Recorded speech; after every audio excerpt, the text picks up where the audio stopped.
Hey students, it's Miss Shofity. We're getting ready to start our unit on the Civil War. And to really get a good understanding of why the Civil War happened, we really need to talk about events that led up to the Civil War. So we're talking about, lots of things prior to 1861 when the Civil War actually broke out, and that was like the first battle. So this would be pre-Civil War, before 1861. So one topic to start out with is really about the cotton boom, which meant cotton was really, really popular, and it fueled the economy. So to talk about the cotton boom and how that played into the economy, we do have to talk about the cotton gin. The cotton gin was this invention that allowed cotton to be harvested and manufactured more easily. So planting cotton, picking cotton, processing cotton was a very labor-intensive thing. And the cotton gin made it a little bit easier. When cotton is picked, it has all these like little kind of like briars in it, and it can cut the fingers of whoever picks it. But also inside the cotton, there are these little seeds that had to be picked out by hand. So obviously this was important to southern plantations. A lot of southern plantations actually were cotton plantations. That was their cash crop. And they had slaves to do this very labor-intensive picking of cotton and processing cotton and so on. So what the cotton gin invention did is it allowed cotton to be processed through this machine that would actually take out the seeds and so forth a little bit easier. Most people would think that the invention of the cotton gin would allow for fewer slaves, but actually it led to more slaves because the plantation owners would actually get more land, they would plant more cotton, and therefore they would need more slaves to actually, run the plantation more efficiently. So that's how the cotton gin actually contributed to the cotton boom. The Southern economy was a one cash crop economy. Cotton really, at this period of time, before the Civil War, most Southern plantations actually just grew cotton because cotton was very profitable.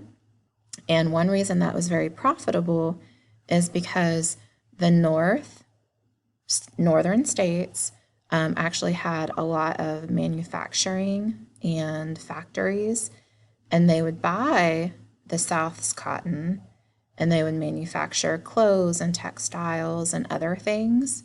Also, the South would export their cotton to Great Britain. So that really made the southern states, very wealthy, but only if you had a cotton plantation could you actually, actually do that. Northerners actually were more used to different cultures and backgrounds. There was a lot of immigration going on in the northern states. So Northerns were used to having lots of different types of people. Southerners were very stuck in their ways and very stuck in their old-fashioned ideas about, who should be at the top of, the status, who should be in the middle, who should be at the bottom of the status. So that's one thing to kind of think about. One particular thing that happened in Virginia in 1831 was called the Nat Turner Revolt. Nat Turner was a slave, and he actually led this slave rebellion. And he wasn't the only one to kind of, have a slave rebellion. He tried to lead a lot of slaves in and around his area to, rebel against their white plantation masters.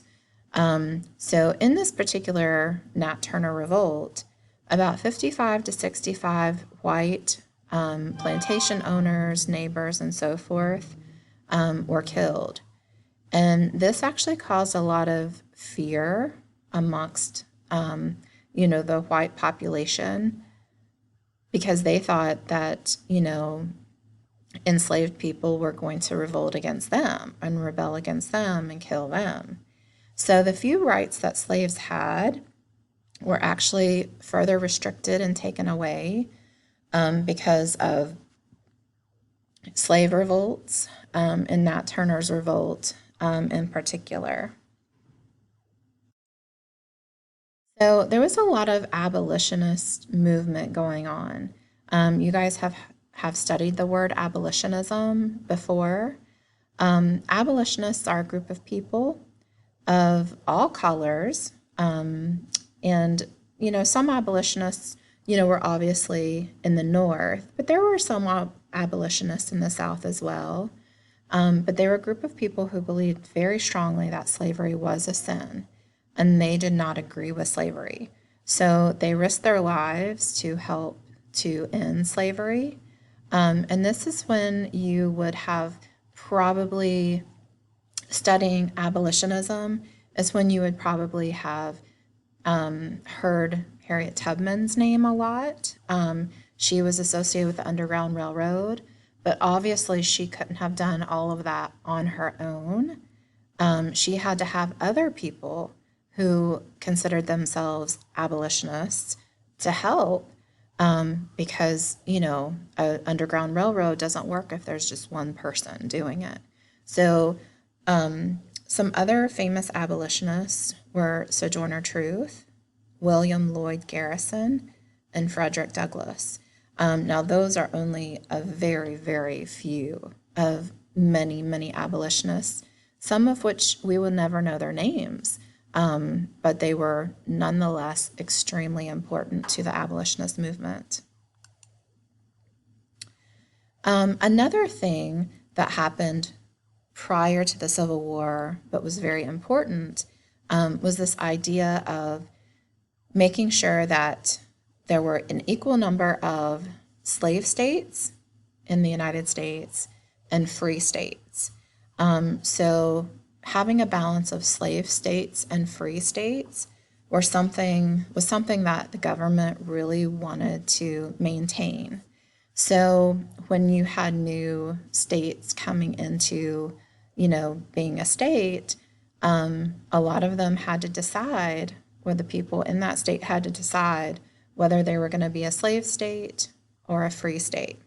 So this in particular, the Missouri Compromise, a compromise, obviously is two sides coming together in agreement. One side wants one thing, the other side wants something else, and then they come to an agreement or a compromise. So the Missouri Compromise was in 1820, and it said all states above the line at Missouri's southern border would be free states. Then all states below that line would be slave states. So again, this goes back to having the balance between slave states and free states in the United States. And this was something that the government tried to accommodate.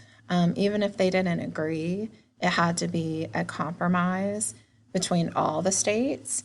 So this was one of the very first compromises.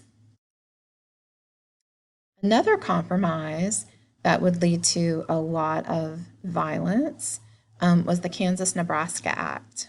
This compromise, even though it's not called a compromise, basically said that in 1854, residents of Kansas and Nebraska would vote to determine if Kansas should be a free or slave state, or Nebraska should be a free or slave state, or both, or neither.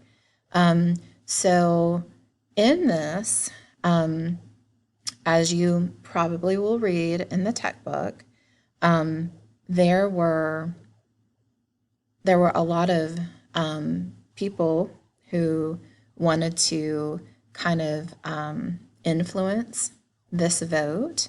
So people, either pro-slavery people would go into Kansas and Nebraska, and anti-slavery people would go into Kansas and Nebraska, and then they would fight amongst themselves because they wanted to influence the voters to either become a free state or a slave state. So one particular man that we have had him as a vocabulary word before, John Brown, he actually went to Kansas, and he was an abolitionist. He believed that slavery was wrong. So he went to Kansas, and he actually was one of those abolitionists who believed that his violence would stop slavery.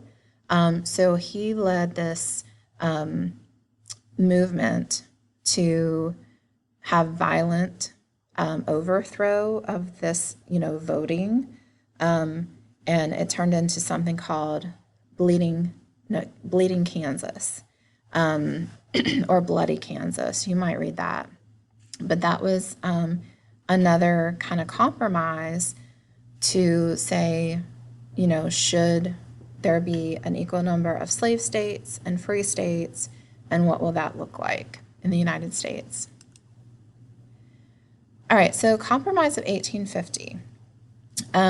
So the Compromise of 1850 had this idea of popular sovereignty, that each state or territory should decide if they wanted to be a slave state or a free state by voting. So popular sovereignty was a very important issue at that time. The Compromise of 1850 also had a component called the Fugitive Slave Act. The Fugitive Slave Act was really, it was very controversial. Everyone was responsible to return slaves. Even if you believed that slaves should be free, if you knew that there was a slave and you didn't say something or you didn't turn them in, then you could get in trouble. So even abolitionists, really hated this Fugitive Slave Act because, they thought, well, if a slave is actually, in a free state, shouldn't that slave be free? But the Fugitive Slave Act, made it illegal to keep any slave, even if, it wasn't your slave, to keep them from the authorities. So this Fugitive Slave Act made filing a missing slave claim easier for slave owners. And, there was, this was all over that if you thought someone was a slave, then you could actually take them and put them, in this so that they would be returned to the original owner. And it was a really, really horrible part of the Compromise of 1850. The Compromise of 1850 also had a component that outlawed the slave trade in Washington, D.C. But that was only the slave trade in that particular place. Slavery was still allowed to, be there. They just couldn't have it in the open market. It just couldn't be seen that they were actually trading slaves. And one particular reason for this is countries from, all over the world were seeing slavery in the United States, and especially if people, officials from other countries came to Washington, D.C., and they saw this open practice, it made us look very, very bad. So they said, well, we won't have the slave trade in D.C., but slavery was still there. So all of the compromises and the Kansas-Nebraska Act were Congress attempts at avoiding the Civil War. Congress thought if we can make the states happy, then they won't want to go to war with each other. It was inevitable. Most of these compromises were passed to try to make everyone happy, but ultimately, we know that the Civil War did happen. One additional thing leading up to the Civil War, the Dred Scott decision. This was a Supreme Court case in 1857. So Dred Scott was a slave, and his master, who owned him, moved to a free state and took him with him. But because Dred Scott was a slave and would always be seen as a slave, he could not be free. So the Supreme Court decided that all former slaves, slave or free, could never really become U.S. citizens. People were outraged by this. A lot of Northerners and abolitionists thought this was a really awful decision, and how could the Supreme Court uphold this, and how could they continue on, with the idea that slaves, former slaves, free blacks could never become U.S. citizens. So this was one more thing that just made people really angry leading up to the Civil War. So the election of 1860 is basically what the last thing that happened before the Civil War started. The election of 1860 was really important. Abraham Lincoln was elected. Southern states were extremely, extremely angry because they knew that, he didn't like slavery and that he would probably end slavery. And the Southern states, could not abide by that. So a key issue was slavery in the territories or in these new states. Abraham Lincoln, he was a Republican, part of the Republican Party, which is not the Republican Party of today. He was not put on the ballot in North Carolina, but he won basically in a landslide. He won every free state, and he became the president. And almost immediately, South Carolina seceded, which meant they broke away from the rest of the United States on December 20th. They were the first to become one of the Confederate states. So all of these southern states, that would then decide to also break away and join South Carolina, all became known as the Confederate States of America. And that's where you have the Confederate States of America, the CSA, against the rest of the states that did not break away, that were still considered the United States, coming together against each other in the Civil War. So the Civil War dates were 1861 to 1865, and obviously we'll get into more specifics for that, but this is a good kind of guide to what was happening before the Civil War broke out. So anyway, thanks for listening, and I hope you have a great day.